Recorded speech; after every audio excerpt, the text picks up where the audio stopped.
Raja Abadi bab 131-135. Jangan teriak-teriak dan berkelahi di sini. Kalau mau makan, tunggu sampai siang dan antre. Zhang Han mengucapkan sepatah kata dan pergi ke lantai 2. Ia baru saja memandikan putri kecilnya dan hendak mengepang rambut indah Meng Meng ketika ia mendengar orang-orang di lantai bawah berteriak. Maka Zhang Han datang untuk mengingatkan mereka secara langsung, dan di saat yang sama, ia sedikit merindukan Zhao Feng. Pria itu suka tinggal di restoran pada waktu-waktu biasa. Ia akan menanganinya ketika menghadapi situasi seperti itu tanpa mengganggu Zhang Han. Tanpa diduga, dalam beberapa hari, Zhang Han merasa Zhao Feng sangat membantu. Zhang Han tahu alasan Zhao Feng tidak datang. Namun, ia tidak mau bertanya. Yang ia pedulikan saat ini adalah bagaimana cara merawat Meng Meng dengan baik, bagaimana menjadi ayah rumah tangga yang baik, dan makanan lezat apa yang bisa ia buat untuk putri kecilnya. Penampilan Zhang Han yang acuh tak acuh benar-benar membangkitkan emosi Huo Liang dan orang lain. Kau mengabaikanku. Huo Liang dipenuhi amarah. Perusahaan keluarga Huo memiliki nilai pasar hampir 1 miliar yuan. Saya, Huo Liang, mendapat 20 juta yuan sebagai tunjangan tahunan. Beraninya kau, pemilik restoran murahan, terlihat begitu tenang. Kenapa? Huo Liang menarik napas dalam-dalam dan matanya mendingin. Ia berkata dengan marah, tidakkah menurutmu tidak sopan jika tidak meminta maaf karena membuat kami menunggu lama? Tidakkah menurutmu merupakan suatu kehormatan untuk datang ke restoranmu sebagai tamu kami? Namun, Zhang Han hanya meliriknya sedikit dan langsung menuju ke lantai 2. Pengabaian seperti itu membuat amarah Huo Liang membumbung tinggi. Ketika ia melihat sosok Zhang Han hampir menghilang di pintu masuk tangga, ia berkata dengan suara dingin, apakah kau percaya aku bisa membuat restoranmu tutup dan memperbaikinya? Zhang Han menanggapi, menghilang dalam pandangan mereka. Sial, dia bertindak terlalu jauh, sangat jauh. Ini pertama kalinya aku melihat orang sebodoh itu. Petik 2. Beberapa orang berkata dengan ekspresi marah. Song Ying. Huo Liang mengerutkan kening dan berkata, cari seseorang untuk menutup restoran ini. Itulah yang ada di pikiranku. Song Ying mencibir, mengeluarkan ponselnya dan menelepon seseorang di hadapannya. Halo, Paman Tian, ini Little Ying, ya, saya menemukan restoran. Setelah panggilan telepon, mereka duduk di meja putih di satu sisi dan menunggu. Mereka ingin melihat sendiri proses pemeriksaan restoran. Senang rasanya melihat wajah panik pemilik restoran. Mereka duduk sekitar 10 menit. Sebuah suara lembut datang dari sudut tangga. Baiklah, pergilah mengendarai mobil kecil itu. Lalu mereka melihat seorang putri kecil yang sangat berdedikasi berlari ke meja teh di depan sofa dan mengeluarkan mobil kendali jarak jauh dari samping untuk dimainkan. Penampilan Meng Meng disukai banyak orang. Bahkan Huo Liang dan yang lainnya, yang awalnya tidak senang, kini sedikit lebih tenang setelah melihat Meng Meng. Cantik sekali gadis kecil itu, wanita berambut keriting itu tak dapat menahan diri untuk berseru. Tepat sekali. Lihat wajahnya yang lembut, merah mudanya begitu menawan. Aku ingin sekali meremasnya untuk merasakannya, kata wanita lain sambil tersenyum. Yah, tidak peduli betapa cantik dan menawannya dia, tidak masuk akal jika memiliki ayah yang tidak bisa diandalkan, kata Song Ying sambil mendengus. Ketika restoran itu harus diperiksa setelah beberapa saat, gumam Huo Liang dengan mata tertuju pada Zhang Han, biarkan aku melihat bagaimana dia masih bisa berpura-pura tenang. Gumaman mereka tidak terdengar oleh Zhang Han. Meskipun Zhang Han tahu mereka mungkin menemukan seseorang, dia tidak mempermasalahkannya. Beberapa pemuda yang bersemangat tidak berhasil membangkitkan minat Zhang Han untuk menghadapi mereka. Ngomong-ngomong soal muda dan agresif, Zhang Han 100 kali lebih arogan daripada mereka. Tapi bagaimana dengan itu? Ia akhirnya berakhir tragis. Fakta itu memberitahu orang-orang bahwa betapapun sombongnya seseorang, ia harus membayar harganya suatu hari nanti. Papa, ayo, duduk di sebelah Meng Meng, kata Meng Meng dengan nada kekanak-kanakan setelah melompat untuk duduk di sofa dengan remote control dan menepuk telapak tangannya yang lucu di tempat di sampingnya. Zhang Han berkata sambil terkekeh dan duduk di samping Meng Meng, menatap Meng Meng dengan ramah. Papa, silakan duduk. Meng Meng yang akan menyetir mobil. Meng Meng mengingatkannya. Ya, saya siap. Didi, percepat. Dengan adanya papa di sampingnya, Meng Meng merasa sangat senang. Dia bermain selama beberapa menit. Belum ada yang datang. Huo Liang agak tidak sabar menunggu. Sebentar lagi, kata Song Ying sambil melirik ponselnya untuk memperkirakan waktu. Lalu ia menjawab, sekitar 10 menit lagi. Huo Liang mengerutkan kening dan bergumam. Dia cuma mau makan. Pemilik restoran itu sudah membuatnya kesal dan membuang-buang waktu. Jadi dia pasti membuat pemiliknya merasakan hal yang sama seperti yang dia rasakan. Saat itu, wanita berambut keriting itu sedang melihat keluar jendela dan tiba-tiba memasang ekspresi terkejut. Ia langsung berkata, Hei, lihat ini, Astaga, banyak sekali mobil mewah. Pasti ada orang penting di iring-iringan ini, kan?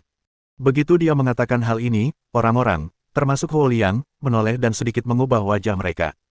Di luar, di jalan, iring-iringan hampir 20 mobil mewah perlahan mendekat. Semua mobil itu Chevrolet Suburban hitam, dan harga masing-masing mobil lebih dari 1 juta. Meskipun mobil-mobil itu bukan mobil mewah teratas, sungguh spektakuler melihat lebih dari 20 mobil berkumpul. Bahkan banyak pejalan kaki di kedua sisi jalan berhenti untuk menonton dan serangkaian seruan datang dari kerumunan. Namun, Huo Liang terdiam melihat pemandangan ini dan berpikir keras. Tiba-tiba, seolah teringat sesuatu, wajahnya memucat, ia kehilangan suaranya dan berkata, itu Xia Sanhao dari distrik utara. Ekspresi semua orang berubah saat ini. 4 kekuatan bawah tanah Pulau Selatan cukup terkenal. Xia Sanhao dari distrik utara juga terdengar sepanjang waktu. Di saat yang sama, Xia Sanhao adalah sosok yang mereka nanti-nantikan. Belum lagi mereka, bahkan orang tua mereka jauh lebih rendah daripada Xia Sanhao. Tak lama kemudian, iring-iringan mobil itu melambat saat melewati restoran. Di tengah tatapan mereka, iring-iringan mobil itu berhenti total. Bang, bang, bang. Diiringi suara pintu dibuka dan ditutup yang riuh, Xia Sanhao keluar dari Chevrolet Suburban di pusat iring-iringan. Ia tampak tenang dan berwajah panjang, bermata besar, serta berambut pendek, membuatnya tampak seperti pebisnis elit. Melihat pemandangan ini, Huo Liang mengubah wajahnya dan berkata, "Ya Tuhan, itu benar-benar Xia Sanhao, kenapa dia muncul di Teluk Bulan Baru? Astaga, bukankah itu 4 penjaga Xia Sanhao? Sepertinya orang-orang di belakang mereka adalah para petinggi persaudaraan kesetiaan baru. Dalam keadaan apa mereka bisa pergi bersama?" kata Song Ying dengan wajah terkejut. "Ah, kenapa mereka datang ke sini?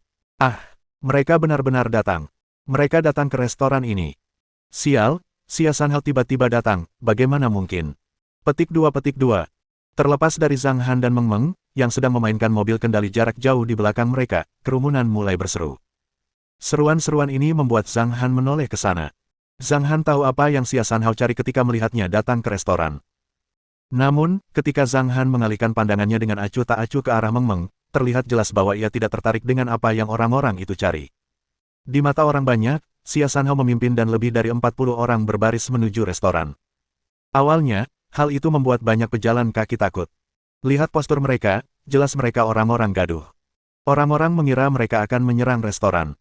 Namun, ketika mereka mendekati restoran, mereka, lebih dari 40 orang, berbaris rapi di kedua sisi pintu. Xia Sanhao hanya membawa 3 orang ke dalam restoran. Orang-orang menyadari bahwa Xia Sanhao dan yang lainnya tidak datang untuk menyerang. Hahaha. Setelah memasuki restoran, Xia Sanhao menatap Zhang Han tajam, berjalan perlahan, lalu tertawa dan berkata, "Halo, Bos Zhang, lancang sekali aku datang ke sini tanpa memberitahumu sebelumnya. Maafkan aku." Ledakan. Adegan ini membuat Huo Liang dan yang lainnya merasa seperti disambar petir di hari yang cerah. Mereka tidak pernah menyangka Xia Sanhao, pria yang sangat arogan, akan bersikap begitu rendah hati setelah memasuki restoran. Didi, Ham. Xia Sanhao dan yang lainnya datang, mobil kendali jarak jauh Meng Meng juga melaju.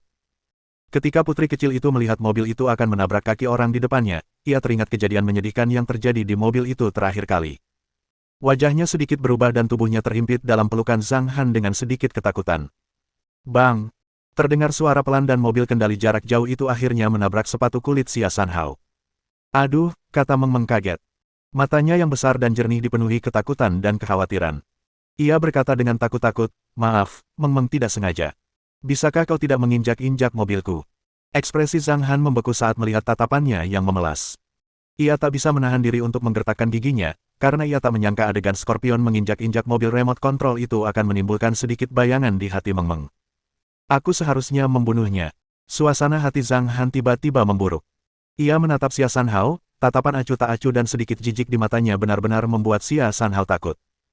Dia tahu mengapa iblis di depannya menginjak-injak klub malam Changsheng. "Tidak, aku tidak akan melakukannya." Xia Sanhao menatap Meng Meng dan berkata cepat, mengapa aku harus menginjak-injak mobil kendali jarak jauh milik putri kecil yang begitu cantik?" Begitu kata-kata itu keluar, selain Zhang Han, Meng Meng dan pihak-pihak terkait, orang lain mengubah pandangan mereka. Huo Liang dan yang lainnya menunjukkan ekspresi tak percaya di wajah mereka. Mata ketiga pria yang mengikuti Xia Sanhao penuh dengan keheranan. Mereka tidak menyangka bos mereka mengalami momen yang begitu indah. Saat ini, Xia Sanhao tidak peduli dengan pandangan orang lain. Ia membungkuk untuk mengambil mobil kendali jarak jauh itu, berjalan menghampiri Meng Meng dengan senyum hangat, lalu meletakkan mobil kendali jarak jauh itu di tangan Meng Meng, dan berkata, Meng Meng, kamu benar-benar imut dan cantik. Aku sudah mengembalikan mobilnya. Kata Meng Meng dan sedikit terkejut, matanya yang besar dan jernih menatap Xia Sanhao tanpa berkedip. Merasakan niat baik, Meng Meng mengambil mobil kendali jarak jauh itu dan berkata dengan senyum kekanak-kanakan, terima kasih, Paman. Panggilan, Paman, dari Meng Meng membuat mulut Xia Sanhao sedikit bergetar. Usianya 39 tahun, jauh lebih tua daripada Zhang Han. Ia bisa saja disebut lebih tua, dan ia memang berencana untuk melakukan hal yang sama. Namun, ketika ia melihat tatapan Zhang Han yang membuatnya merasa tertekan, ia tak kuasa menahan diri untuk memanggil dirinya, Paman. Bab 132 Konser Besar. Hahaha. Xia Sanhao menatap Meng Meng sambil mengamati ekspresi Zhang Han dari sudut matanya. Ia menyadari bahwa setelah Meng Meng tertawa, raut wajah Zhang Han menjadi lebih lembut. Hal ini membuat Xia Sanhao merasa tenang. Ia tersenyum cerah dan berkata, Bos Zhang, Anda benar-benar memiliki putri yang sangat baik. Benar, kata Zhang Han. Ia selalu mengangguk menanggapi pujian seperti itu. Kudengar kau mungkin sedang mengalami masalah akhir-akhir ini, jadi aku memberanikan diri untuk datang ke sini.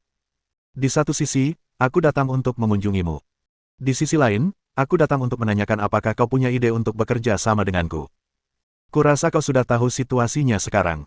Jika kau bekerja sama denganku, aku berjanji kau akan mendapatkan apa yang kau inginkan, kata Xia Sanhao tulus.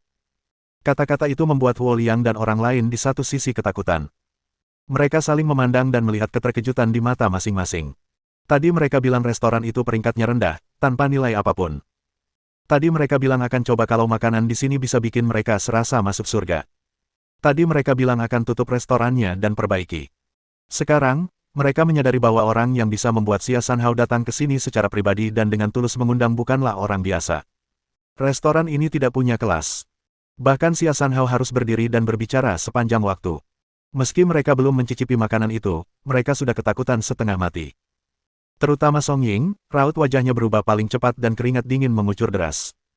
Dialah yang memanggil seseorang untuk menutup restoran ini. Dilihat dari sikap Xia Sanhao, tak diragukan lagi jika orang-orang yang dipanggilnya itu datang, Xia Sanhao pasti akan berusaha menjegalnya demi mendapatkan persahabatan dari bos. Dia pasti kena masalah. Saat itu, hati Song Ying dipenuhi kepahitan dan ketegangan. Ia ingin orang-orang itu datang perlahan. Namun, Zhang Han masih tetap tenang. Ia menatap Xia Sanhao dan berkata ringan, aku tidak butuh. Penolakan Zhang Han membuat Huo Liang dan yang lainnya benar-benar memperluas visi mereka. Dia melakukan hal seperti ini pada Xia Sanhao, apalagi pada mereka. Meskipun mereka memiliki beberapa latar belakang, mereka tidak dapat menandingi Taipan seperti Xia Sanhao. Hanya sepatah kata dari Xia Sanhao dapat menghancurkan mereka. Biasanya, orang yang berbicara kepada Xia Sanhao seperti ini sudah diberi sanksi. Tetapi, melihat senyum Xia Sanhao dan ekspresi identik dari tiga orang yang mengikutinya, mereka tahu bahwa bos di depan mereka adalah orang yang menjanjikan. Memikirkan hal ini, Huo Liang dan yang lainnya merasa khawatir. Mereka mencoba menyelinap pergi, tetapi mereka takut. Mereka hanya bisa duduk di sana dengan malu. Bos Zhang, jangan menolakku begitu cepat, Xia Sanhao tertawa dan berkata, aku sungguh-sungguh ingin bekerja sama denganmu. Ini kartu namaku. Jika Bos Zhang mengalami kesulitan di kemudian hari, silakan hubungi aku langsung.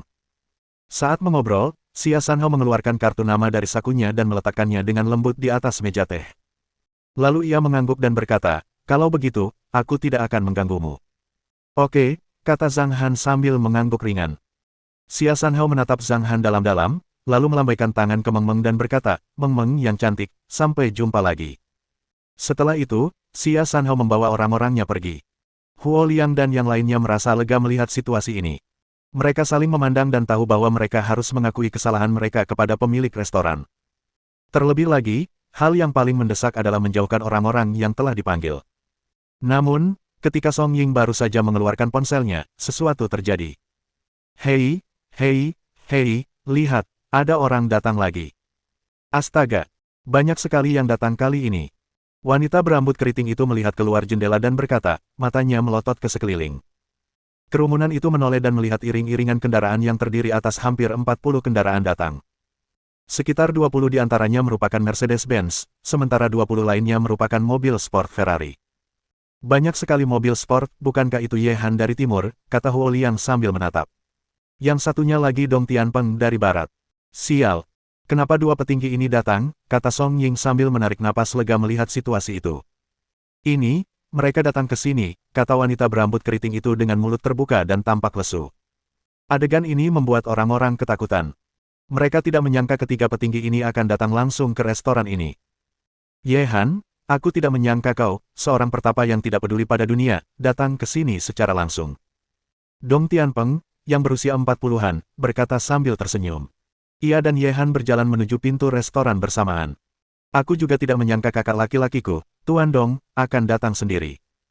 Ye Han, yang berusia hampir 30 tahun dan tampak sangat spiritual, menjawab sambil tersenyum. Bos Zhang memang bakat yang langka. Saya baru saja melihat Xia Sanhao pergi dari sini, kata Dong Tianpeng. Oh, dia datang sangat pagi. Tapi bagi orang seperti Tuan Zhang, datang lebih awal tidak ada artinya.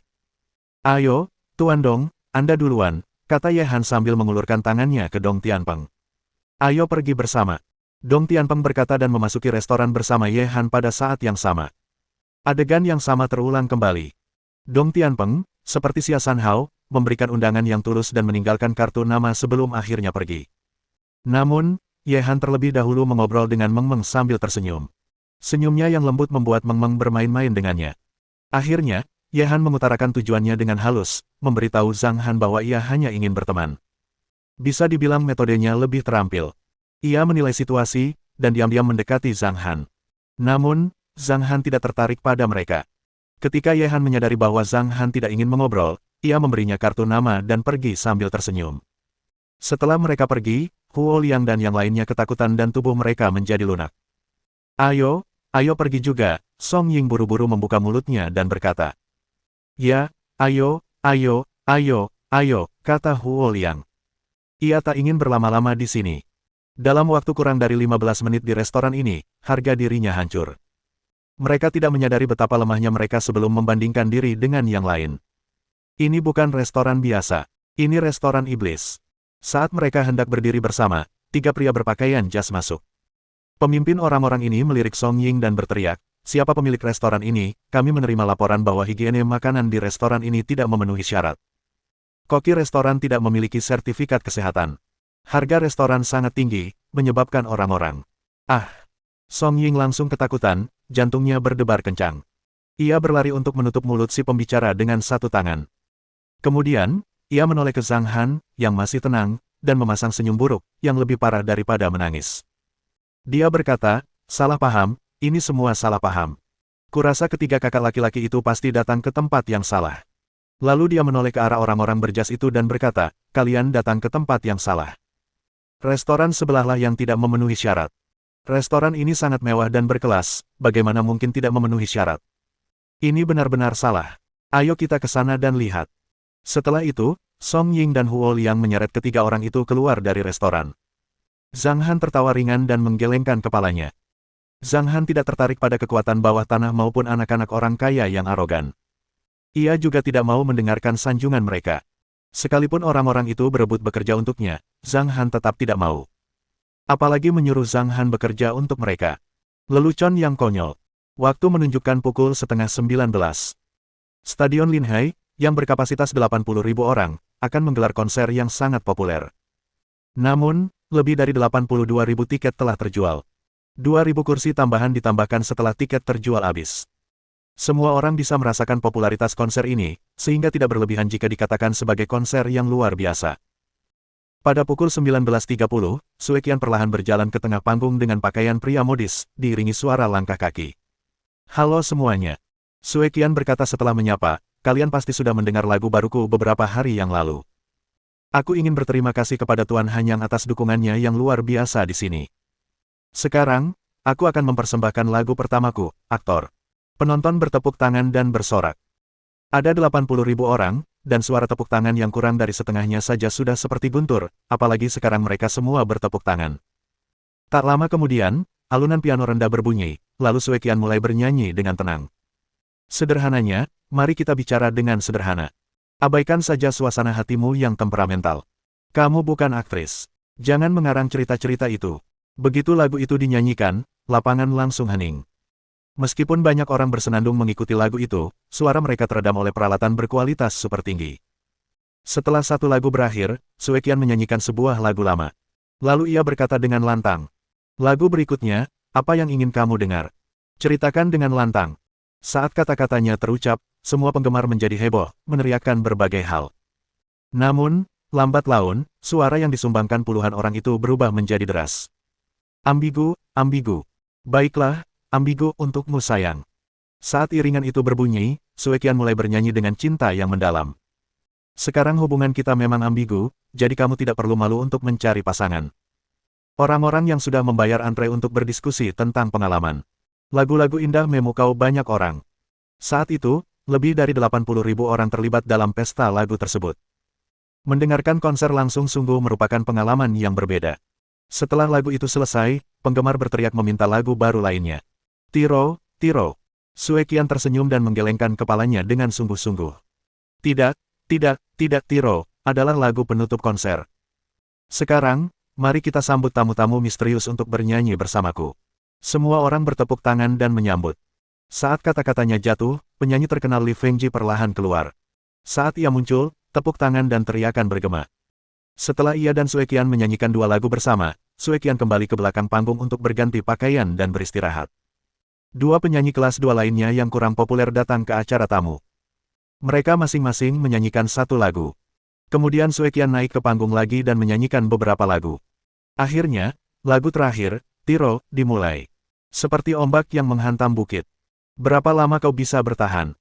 Setelah menyanyikan lagu itu, Suekian menarik napas dalam-dalam beberapa kali dan berkata pelan. Sekali lagi, terima kasih atas kedatangannya.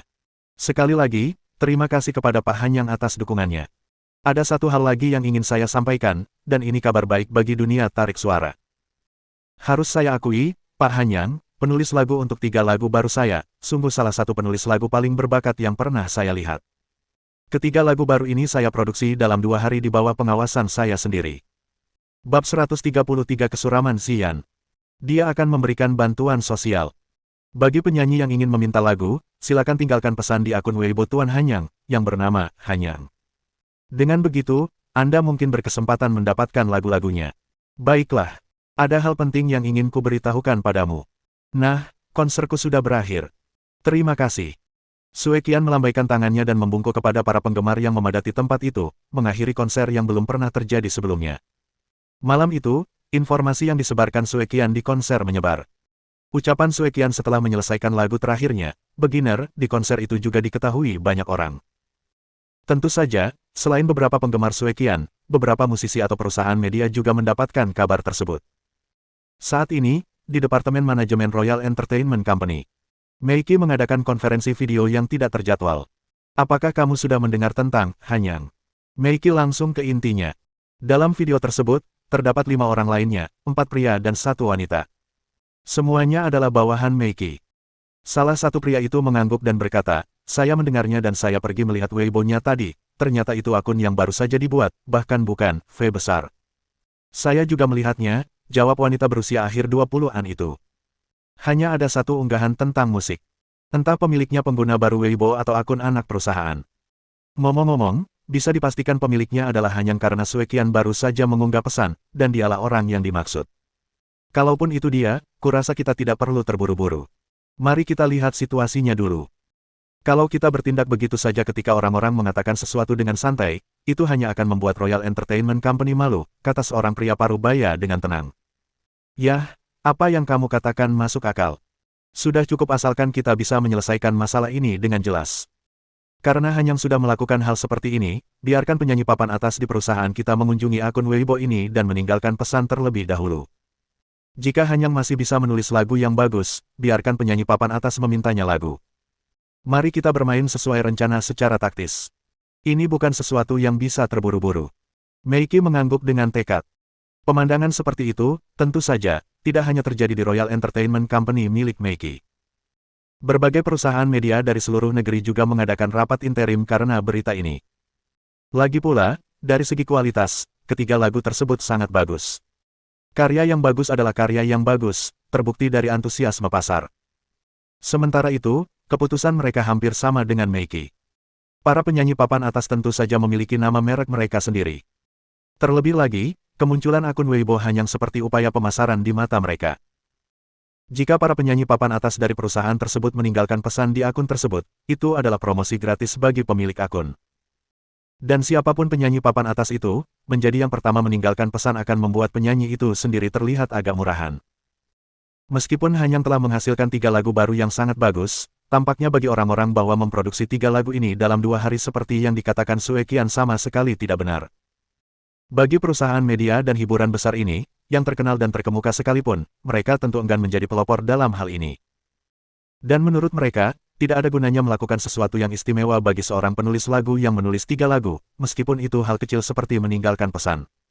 Tentu saja, ada juga gambaran yang berbeda. Seniman independen yang tidak tergabung dalam perusahaan bereaksi berbeda. Pada saat ini di kota es daratan, sepasang kekasih sedang menonton video konser Sue Qian dari internet. Ketika mereka melihat bagian akhirnya, ada sedikit kegembiraan di wajah mereka. Serius, tinggalkan pesan dan kamu akan punya kesempatan mendapatkan lagu-lagu bagus. Pasangan itu adalah duo musik. Nama prianya Wei Chengdong dan nama wanitanya Sulan. Band mereka bernama WX Group, dinamai sesuai huruf kapital nama belakang mereka. Mereka terkadang merilis lagu di internet. Jumlah penggemar mereka di beberapa perangkat lunak musik kurang dari 10.000, yang juga membuat mereka berada di bawah tekanan yang cukup besar. Sekarang mereka berdua tertarik dengan kesejahteraan penulis lagu yang menghasilkan 3 lagu berkualitas tinggi untuk Sue Qian. Pergi dan lihat Weibo-nya. Sulan segera membuka laptopnya dan mencari kata, Hanyang. Hei, ini yang ini. Kenapa nggak ada foto profilnya? Tanya Wei Chengdong agak bingung. Itu dia. Lihat pesan Sue Qian di bawah. Sulan melihat ke bawah dan menunjuk ke layar. Benar sekali. Wei Chengdong mengamatinya dengan saksama dan berkata dengan nada iri, efek propagandanya berbeda dengan melibatkan penyanyi papan atas. Hanya 2 jam setelah konser, penontonnya sudah lebih dari 50.000 orang. Mengira bahwa mereka hanya punya basis penggemar sebanyak lebih dari 3.000, mereka tak dapat menahan perasaan agak tertekan. Tidak perlu iri pada orang lain. Kita hanya perlu bekerja keras untuk meraih mimpi kita. Sulan menghibur dan berkata, ayo tinggalkan pesan di bawah.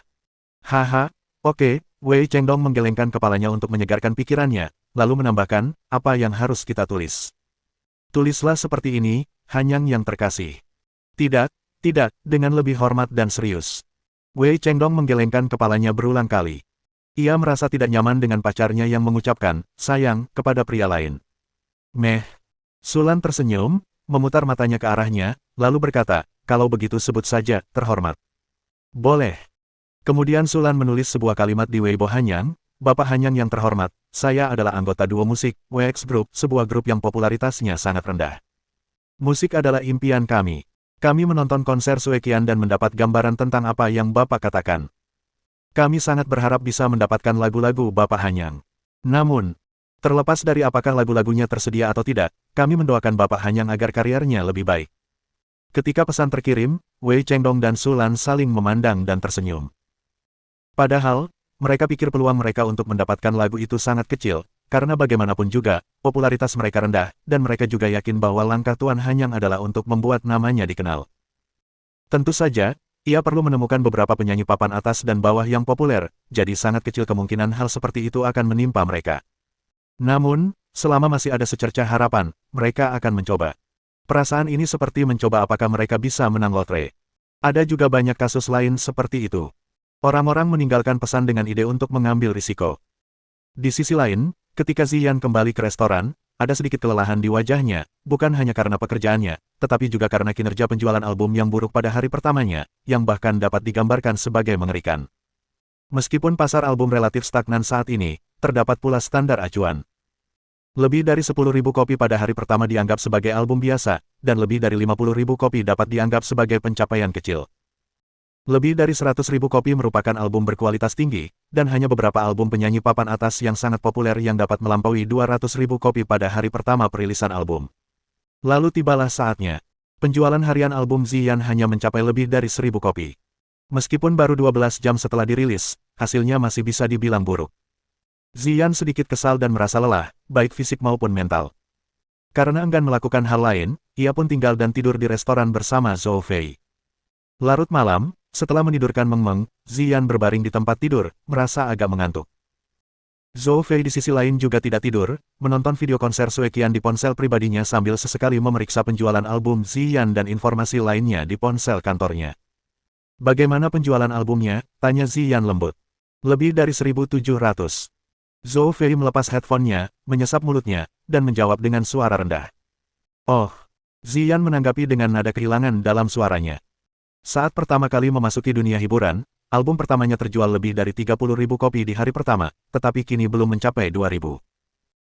Hal ini mengingatkan Ziyan pada pepatah Tiongkok kuno, apakah Lian Po tua masih makan seperti anak muda? Lian Po adalah seorang jenderal di Tiongkok kuno yang sangat berani dan gagah berani di masa mudanya. Pepatah ini digunakan untuk menggambarkan bahwa segala sesuatu dapat berubah. Ziyan kembali ke dunia hiburan, berharap bisa meraih prestasi lagi. Ia tahu itu sulit, tapi tak menyangka akan sesulit ini.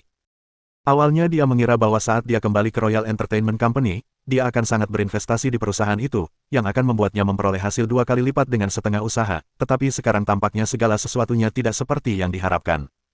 Lalu, bagaimana dengan penjualan album Surwoyu? Tanya Ziyan dengan sedikit kecewa. Ziyan sebelumnya percaya diri bisa melampaui Surwoyu, tetapi mendengar penjualan albumnya sendiri sangat buruk, dia menjadi tidak percaya diri lagi. Zhou Fei ragu-ragu, dan ekspresinya agak malu. Albumnya baru saja mencapai 20.000. 20.000. Jejak kesedihan muncul di mata Ziyan. Kakak Yan, aku pikir. Zhou Fei ingin menghibur Ziyan. Sebelum kata-kata itu keluar, Ziyan menggelengkan kepalanya sedikit dan berkata, ayo tidur dan bicarakan pekerjaan besok. Setelah mengatakan itu, Ziyan memiringkan tubuhnya, matanya yang berkedip-kedip menatap keluar jendela. Matanya tampak semakin lelah, dan perlahan-lahan, ia menatap putrinya yang sedang tertidur. Melihat pipi putrinya yang lembut dan manis, Ziyan pun merasa tenang. Keesokan paginya, wajah Ziyan tampak tirus ketika ia bangun. Setelah menggosok gigi dan mencuci muka, mereka pergi ke lantai 2 dan duduk di ruang tamu. Ziyan berpikir sejenak lalu mendesah pelan. Fei Fei, ayo kita kerja. Sekarang. Zhou Fei bertanya dengan sedikit kebingungan. Tidak sarapan. Zhang Han bertanya dengan rasa ingin tahu sambil menyisir rambut Meng Meng. Aku tidak nafsu makan. Ziyan sedikit kesal. Bahkan makanan lezat buatan Zhang Han pun menjadi kurang menarik baginya. Bagaimana mungkin kamu tidak sarapan? Apa kamu sudah cukup makan nasi goreng telur dan sup mie? Kalau begitu, aku akan memasak yang lain untukmu. Zhang Han menggelengkan kepalanya sedikit dan berkata, ya, Mama mau sarapan sama Meng Meng. Baru setelah kenyang, Mama bisa kerja. Meng Meng cemberut dan berkata dengan serius. Mendengar ini, Ziyan sedikit terkejut dan menatap Zhang Han. Ini, sepertinya pertama kalinya dia mengungkapkan kekhawatirannya pada Ziyan. Baiklah kalau begitu, Mama akan sarapan denganmu lalu pergi bekerja. Ziyan tersenyum lembut. Berkat perhatian Zhang Han, suasana hatinya yang tertekan pun membaik. Setelah rambut Meng Meng disisir, Zhang Han langsung turun ke bawah, mengendarai mobil ke Gunung New Moon untuk mengambil beberapa mentimun dan tomat. Dahei dan Hei kecil selalu menemani Zhang Han selama periode tersebut. Tubuh Dahei yang gemuk, entah sengaja atau tidak, menghalangi pandangan Zhang Han dan ayam-ayam itu, dan bahkan ada sedikit ekspresi gelisah di wajahnya. Kalau bisa bicara, pasti ada ini di benaknya. Ups, seharusnya aku tidak makan ayam sebanyak itu. Apa yang harus kulakukan sekarang? Dipimpin oleh Dahei, hanya dalam 2 hari, keduanya berhasil memakan 12 ekor ayam dan menyadari bahwa jumlah ayam yang terlihat dari jauh menjadi jauh lebih sedikit. Oleh karena itu, Dahei bersedia memakan beberapa bebek dan angsa dewasa, setidaknya untuk menjaga keseimbangan jumlah. Namun, tak disangka, Zhang Han muncul tepat setelah Dahei dan Little Hei membunuh 2 angsa besar dan bersiap menyalakan api. Hal ini membuat kedua pria itu ketakutan. Mereka segera memadamkan api dan berlari kembali ke area hewan peliharaan dengan ekspresi, aku bayi yang manis. Bab 134 Mie dingin asam pedas. Sebenarnya, Zhang Han tidak memperhatikan ayam-ayam di area peternakan. Dia tidak peduli dengan 2 orang yang sedang makan ternak. Namun, Zhang Han mungkin akan terkejut jika menyadari betapa cepatnya kedua pencinta makanan itu makan. Dengan kecepatan seperti ini, bahkan tak lama lagi, ternak-ternak itu akan habis dimakan. Zhang Han meninggalkan Gunung New Moon di bawah pengawalan Dahei dan Little Hei. Dahei menghela napas panjang, telapak tangannya yang besar menepuk dadanya untuk menunjukkan betapa takutnya dia saat itu. Hei kecil mengerutkan kening dan menggelengkan kepalanya sambil berteriak pada Dahei. Dahei tahu Little Hei sedang mengungkapkan bahwa, kita tidak bisa makan lagi.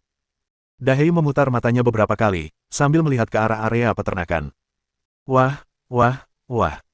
Dahei menggerakkan telapak tangannya sejenak, seperti berkata pada Hei kecil, ayo kita makan beberapa bebek dan angsa, lalu kita putuskan apa yang harus dilakukan setelah itu.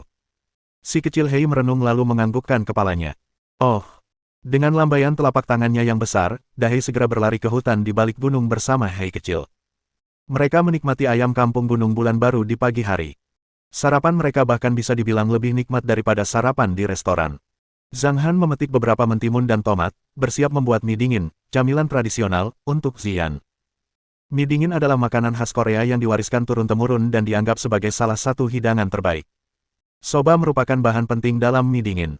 Rasanya dingin, lembut, dan elastis, serta menjadi hidangan populer karena rasa manis, asam, pedas, dan harumnya. Tentu saja, tepung dari Gunung Nyumun juga dapat digunakan sebagai bahan untuk mie dingin karena buckwheat merupakan bahan yang paling populer. Mie dingin dapat dikategorikan menjadi mie dingin tepung, mie dingin soba, mie dingin jagung, mie dingin bubur kentang, mie dingin tepung kentang, dan lain-lain. Di antara semuanya, mie dingin soba relatif lebih lembut. Apa yang direncanakan Zhang Han adalah membuat mie dingin dari tepung. Zhang Han memperhatikan Ziyan kurus dan tidak nafsu makan, jadi ia memutuskan untuk memasak sesuatu yang akan merangsang indera perasanya. Mie dingin asam pedas tentu saja salah satu pilihan terbaik. Tentu saja, alasan utamanya adalah Zhang Han tidak memiliki cukup bahan makanan saat ini. Masih ada beberapa kacang kedelai yang belum dikenal Zhang Han dengan baik. Kembali ke restoran, Zhang Han terlebih dahulu menyiapkan sup mie dan nasi goreng telur. Liang Mengki dan yang lainnya sedang bersiap-siap untuk makan ketika mereka melihat Zhang Han masih memasak.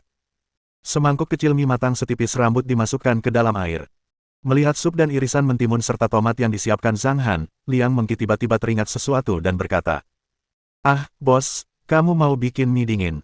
Aku juga ingin memilikinya," kata Liang Mengki dengan mata berbinar. "Tentu. Kurasa akan ada 2 mie dingin lagi," jawab Zhang Han.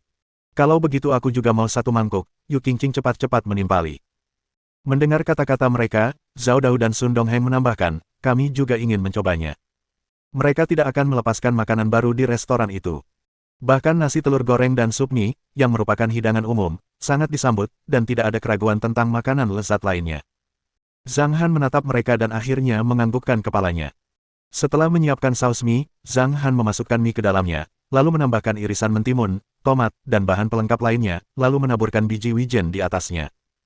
Tak lama kemudian, mie dingin untuk Ziyan, Zhou Fei, dan Meng Meng pun siap. Karena mie untuk membuat mie dingin tidak cukup, ia harus menggunakan mie dari sup mie untuk yang lain. Wah, wanginya enak sekali. Liang Mengki membawa mie dingin itu kembali ke meja makan dan menciumnya dengan lembut. Aroma segar dan nyamannya membuatnya tak bisa menahan diri untuk memuji. Namun, Yu Qingqing di sisi lain langsung menyantapnya. Mie dinginnya terasa lentur, kenyal, dingin, dan ringan. Kuahnya lembut dan melegakan tenggorokan. Rasa pedas dan asin, dipadukan dengan rasa manis dan asam, langsung menarik air liur, yang sangat merangsang nafsu makannya. Enak banget. Aku baru tahu rasanya mie dingin sekarang. Asam dan menyegarkan. Luar biasa. Yu Qingqing berhenti setelah memakan beberapa suap mie dan memuji. Mie dinginnya terasa asam, pedas, dan lezat, sangat berbeda dengan rasa kuah mie bening yang begitu kaya. Cara baru menyantap mie ini membuat Liang Mengki dan yang lainnya larut dalam pesta kenikmatan rasa. Di lantai 2, Ziyan yang sedang kesal dan tidak nafsu makan, menggigit mie dingin pertama dengan sedikit rasa manis, asam, dan pedas. Aroma mie yang murni langsung menaklukkan lidah Ziyan. Dia bahkan melupakan semua kekhawatiran itu, dan seluruh tubuh dan pikirannya tertuju pada sarapan ini. Setelah menghabiskan mie dinginnya, Ziyan menatap Zhang Han dengan mata indahnya yang berbinar-binar dan berkata sambil tersenyum, "Enak sekali. Kamu hebat. Aku tidak bisa makan masakan orang lain." Meng Meng mendongak ketika mendengar ini, berkata dengan sungguh-sungguh dengan mata besarnya yang cerah berbinar, "Meng Meng, sudah lama tidak bisa makan makanan yang dimasak orang lain. Meng Meng hanya suka makanan yang dimasak oleh papa. Mama juga suka makanan yang dimasak oleh papa. Kenapa mama dan Meng Meng tidak suka papa?" Ziyan kesal dengan mata besarnya yang berkedip-kedip. Saat itu, ia bahkan tak berani menatap mata Zhang Han. Ia menundukkan kepalanya sedikit dan menenangkan rasa malunya, lalu mengulurkan tangannya untuk mencubit wajah mungil Meng Meng dengan lembut. "Mama harus pergi bekerja. Meng Meng harus bersikap baik di rumah." Meng Meng dan papa adalah bayi yang sangat baik, janji Meng Meng sambil memanyunkan mulut kecilnya. "Kalau begitu, cium mama." Ziyan mendekatkan pipinya yang putih ke Meng Meng. Mua, mua, mua. Bibir mungil Meng Meng mengecup wajah Ziyan beberapa kali. Namun, Zhou Fei tidak meminta Meng Meng untuk menciumnya karena dia tahu bahwa Zhang Han yang picik tidak akan membiarkan Meng Meng menciumnya. Setelah dicium oleh Meng Meng, Ziyan tersenyum kecil, mengenakan topi merah muda pucat dan kacamata hitam, lalu turun ke bawah untuk pergi keluar bersama Zhou Fei. Mereka pergi lebih awal hari ini, jadi masih banyak tamu di restoran, bahkan Liang Mengki dan yang lainnya belum pergi. Di bawah sorotan publik, Ziyan yang mempesona memimpin dengan anggun ke arah luar. Bentuk tubuhnya yang indah dan pipinya yang halus, begitu pula dengan bibirnya yang tipis dan seksi, semuanya menampakkan wujud kecantikan yang amat menawan. Apakah kamu melihat wanita cantik itu? Dia adalah pemilik restoran ini. Sialan. Lihat kakinya yang panjang, menawan sekali. Sulit dipercaya dia sudah melahirkan. Bentuk tubuhnya sungguh luar biasa. Petik 2. Di tengah bisikan-bisikan orang banyak, Ziyan berjalan keluar restoran, menaiki Mercedes S600, dan kemudian mobil itu perlahan meninggalkan tempat parkir. Namun, setelah mendengar dengungan ini, Liang Mengki diam-diam mendengus dan bergumam. Dasar sekumpulan orang genit. Kenapa kau terdengar begitu cemburu? Yu Qingqing menyindir, oh, tidak adil jika kau jatuh cinta pada bos yang punya istri cantik. Benar. Menurutku, Mengki kita tidak ditakdirkan untuk menikmatinya, kata Zhao Dahu. Tapi menurutku Zhao Feng juga sangat tampan. Mengki, kalau kamu mau cari pacar, pertimbangkan saja dia, kata Yu Qingqing sambil tersenyum. Omong kosong. Liang Mengki memutar matanya ke arah mereka berdua dan berkata dengan marah, kalian berdua benar-benar pasangan yang tidak tahu malu. Ayolah. Apa yang kita katakan jelas benar, jawab Yu Qingqing dengan mulut berkedut. Hei, ngomong-ngomong, Zhao Feng sepertinya sudah beberapa hari tidak ada di rumah, kata Zhao Dahu tiba-tiba. Ya, dia bilang dia tidak ada kegiatan akhir-akhir ini, kata Yu Qingqing penasaran. Zhao Feng berbicara tentang bahwa dia akan bebas baru-baru ini ketika mengobrol dengan mereka, tetapi anehnya dia menghilang tidak lama setelah dia mengatakan ini. Lalu siapa tahu? Mungkin dia sedang melakukan hal-hal buruk di suatu tempat. Liang Mengki mendengus pelan. Liang Mengki menganggap penampilan Zhao Feng hanya sekadar tampan. Ia lebih menyukai pria yang lebih dewasa, lebih tenang, serba bisa, dan peduli padanya. Zhang Han memang orang seperti itu. Pertama-tama, penampilannya terlihat sangat menyenangkan, dan ia sangat dewasa serta tenang. Ia memanjakan putrinya, Meng Meng. Selain itu, ia adalah seorang pianis yang sangat hebat. Lebih penting lagi, masakannya terlalu lezat untuk diungkapkan dengan kata-kata. Setiap kelebihan Zhang Han menarik perhatian Liang Mengki. Baiklah. Aku harus bekerja setelah minum segelas susu ini, dan aku juga tidak akan bisa datang untuk makan siang. Aduh, rasanya sulit sekali hidup tanpa makanan di sini. Yu Qingqing mendesah. Sederhana saja. Aku akan mengirimkan makanan untukmu siang nanti. Zhao Dahu terbatuk pelan sambil menegakkan punggungnya. Ketika kesempatan itu datang, ia tak bisa melepaskannya. Tidak, aku tidak membutuhkannya. Yu Qingqing menolak dengan tegas. Benarkah? Kau tidak butuh aku mengantar makan siang? Nasi telur goreng yang begitu lezat, kuah mie yang begitu murni dan bening, mie dingin yang begitu asam, pedas, dan menyegarkan, susu yang begitu lezat, dan bahkan masakan rumahan buatan bos. Tidak apa-apa kau tidak membutuhkannya. Mengki dan aku bisa makan lebih banyak nanti siang, kata Zhao Dahu dengan nada ironis. Setiap kali dia berkata, raut wajah Yu Qingqing sedikit berubah, dan akhirnya, matanya menatap Zhao Dahu. Sambil mendengus, Yu Qingqing berkata dengan nada mengancam. Siapa bilang tidak? Aku ingin kamu mengantarkan makan siang untukku nanti siang. Kalau mie, jangan dibawa karena mudah kering. Lagi pula, beri aku 1,5 porsi nasi telur goreng dan 3 gelas susu nanti siang. Kalau ada, ambil 1 piring saja, kata Yu Qingqing. Baik, ratuku. Zhao Dahu menjawab sambil tersenyum masam. Yu Qingqing pergi terlebih dahulu setelah menghabiskan susu, sementara Zhao Dahu meninggalkan restoran bersama Liang Mengki setelah merapikan meja makan. Di sisi lain, Ziyan dan Zhou Fei juga telah tiba di perusahaan. Ketika mereka baru tiba di lantai kantor, mereka melihat Suruoyu dikelilingi oleh 5 atau 6 orang. Suruoyu menghentikan langkahnya setelah melihat Ziyan. Dengan tatapan jijik, dia berkata dengan enteng. Ziyan, kenapa kamu datang sepagi ini? Khawatir dengan penjualan albummu? Haha, aku sudah mencoba membujukmu untuk tidak merilis album di hari yang sama denganku, tapi kamu tidak mendengarkanku dan masih mencoba bersaing denganku. Lihat hasilnya, wajahmu ditampar habis-habisan. Ho, apa yang kau bicarakan? Tanya Zhou Fei seolah tidak mengerti. Berpura-pura bodoh, tanya agen Suruoyu dengan ekspresi aneh di wajahnya. Seorang goner merilis album di hari yang sama dengan Ruoyu dan berencana untuk membandingkannya dengan Ruoyu. Namun, album-album itu tampaknya terjual lebih dari 2.000 kopi. Bab 135 pikiran yang tak terduga. Hahaha, kalah sama pendatang baru. Lucu banget. Sayang sekali. Lagi pula, dia sudah tamat. Masih ada mimpi yang tak bisa dilepaskan, jangan berkecil hati. Beberapa orang lain di sekitar mereka berkata dengan sarkasme serupa. Melihat ini, Ziyan agak marah. Namun, Zhou Fei tersenyum tipis dan berkata, jadi itu yang kamu bicarakan. Hahaha, lucu sekali. Tahu nggak? Lebih baik daripada seseorang yang berusaha keras mencari koneksi. Lagi pula, menurutku lucu juga kalau seseorang yang memasang wajah asam hyaluronat menghakimi orang lain. Siapa yang kau bicarakan? Wajah Suruoyu tiba-tiba berubah, melotot ke arah Zhou Fei. Operasi plastik sedang tren di era ini, dan Suruoyu pun tak terkecuali. Wajahnya sedikit diperbaiki dan menjadi lebih cantik. Kritik Zhou Fei yang terus terang hampir membuatnya marah. Siapa yang kubicarakan? Apa kau tidak tahu sama sekali? Desis Zhou Fei, matanya penuh sarkasme. Dalam hal sarkasme, Zhou Fei belum takut pada siapapun. Bagi para pemula yang berani mengejek mereka, jika dia tidak membalas, maka dia tidak akan dipanggil Zhou Fei. Apa gunanya bicara keras? Agen Suruoyu mencibir, nah, siapa di seluruh perusahaan ini yang tidak tahu hasil album orang yang sudah meninggal itu? Sungguh angan-angan baginya untuk membandingkan dengan Ruoyu kita. Membandingkan. Zhou Fei menjawab dengan ekspresi konyol, kenapa kita harus membandingkannya?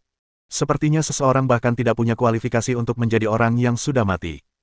Apa gunanya membandingkan? Ah, lagi pula, cakrawala seseorang terlalu rendah, seperti apa? Oh, ya, katak di dalam sumur, atau badut. Bahkan, cukup tepat menggunakan kata badut untuk menggambarkannya. Haha, itu seperti burung yang sama bulunya berkumpul bersama dan orang-orang yang sekelompok berkumpul bersama. Kakak Yan, ayo pergi. Tidak masuk akal memainkan piano untuk beberapa sapi bodoh. Lidah tajam Zhou Fei membuat Suruoyu dan yang lainnya cukup kesal. Melihat ekspresi mereka, Ziyan merasa sedikit lebih baik. Mendengar kata-kata Zhou Fei, dia mengangguk dan berkata dengan nada yang biasanya tidak biasa dia ucapkan. Anda benar. Setelah mengatakan itu, Ziyan dan Zhou Fei pergi ke kantor. Kau. Suruoyu tersedak karena marah. Menarik sekali. Aku benar-benar tidak tahu bagaimana dia bisa begitu percaya diri dengan penjualan 2000 rekaman, dan volume penjualan itu memang pantas disebut, habis, sindir agen Suruoyu dari kejauhan.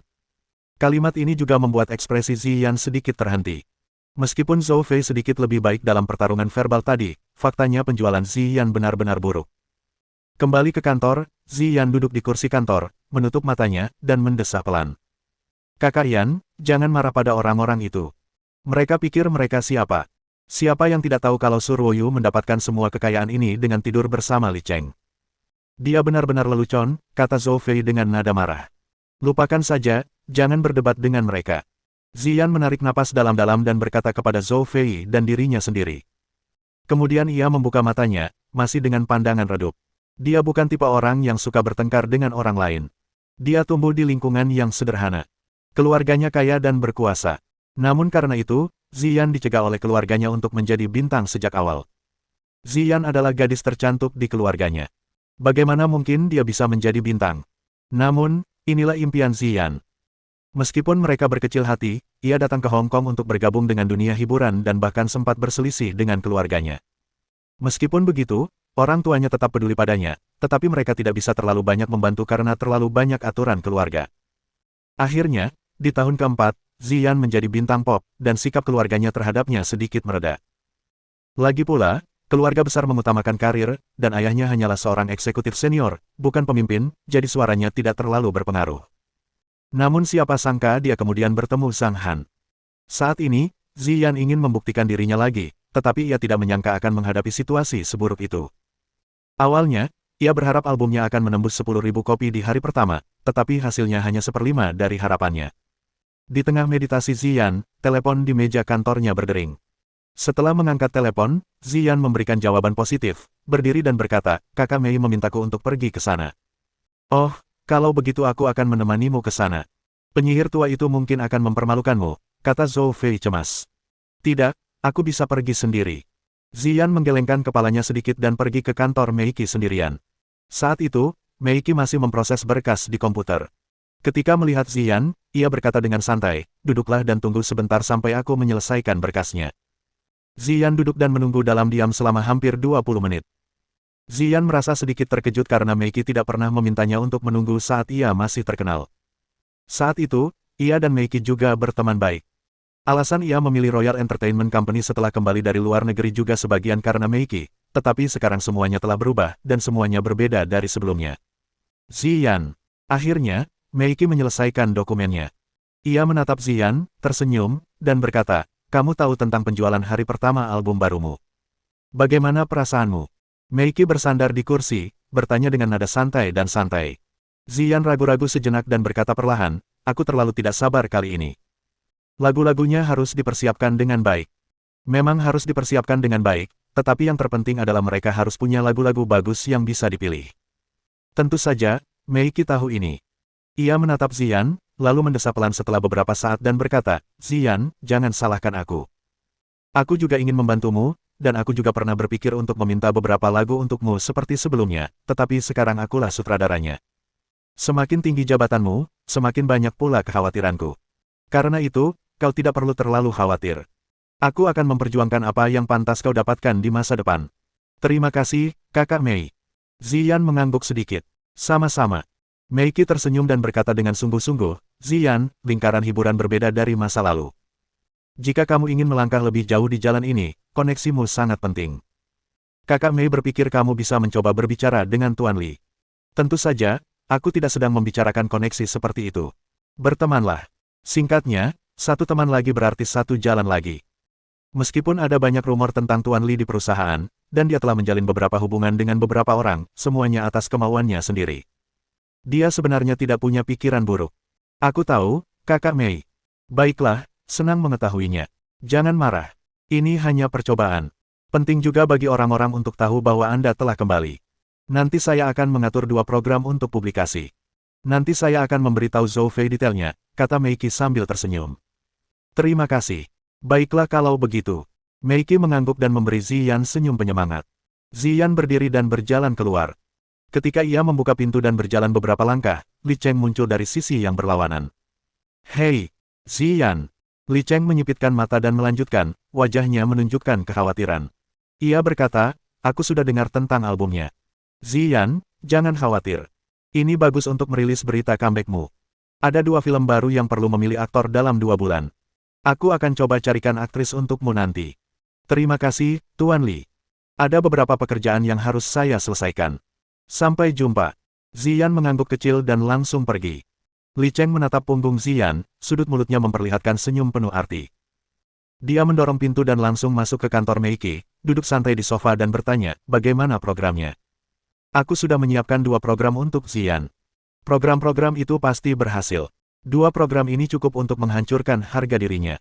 Meiki tersenyum tipis. "Itu bagus. Aku hanya mendorongnya untuk bergaul denganmu, dan ketika dia menyadari kenyataan itu, dia tidak akan bisa lepas dari tanganmu, dasar maniak seks kecil," kata Meiki sambil tertawa. "Ini sangat bagus." Li Cheng menyipitkan mata dan tersenyum, "Turunkan dia, dan aku akan mengingat apa yang telah kau lakukan." Ziyan tidak tahu bahwa ia sedang melangkah menuju rencana yang telah lama direncanakan. Ia juga tidak menyangka Li Cheng akan berkolusi dengan Meiki untuk mendapatkannya. Ketika dia berjalan kembali ke kantornya, dia selalu mendengar beberapa suara. Atas komentar-komentar bermusuhan ini, Ziyan tak mampu mengabaikannya sepenuhnya. Jika berlangsung 1 atau 2 hari, Ziyan bisa saja mengabaikannya, tetapi komentar-komentar yang menumpuk itu sungguh membuatnya lelah, baik fisik maupun mental. Di sisi lain, Meng Meng bermain-main di lobi lantai 1 sepanjang pagi.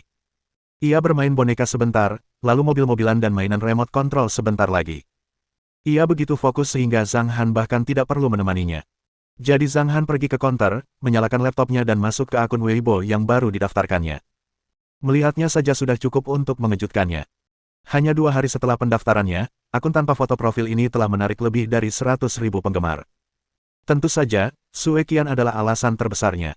Membuka papan pesan di bawah siaran pers, ia menemukan banyak pesan. Namun, tidak ada penyanyi terkenal atau bahkan penyanyi populer. Namun, Zhang Han tidak peduli dengan popularitas.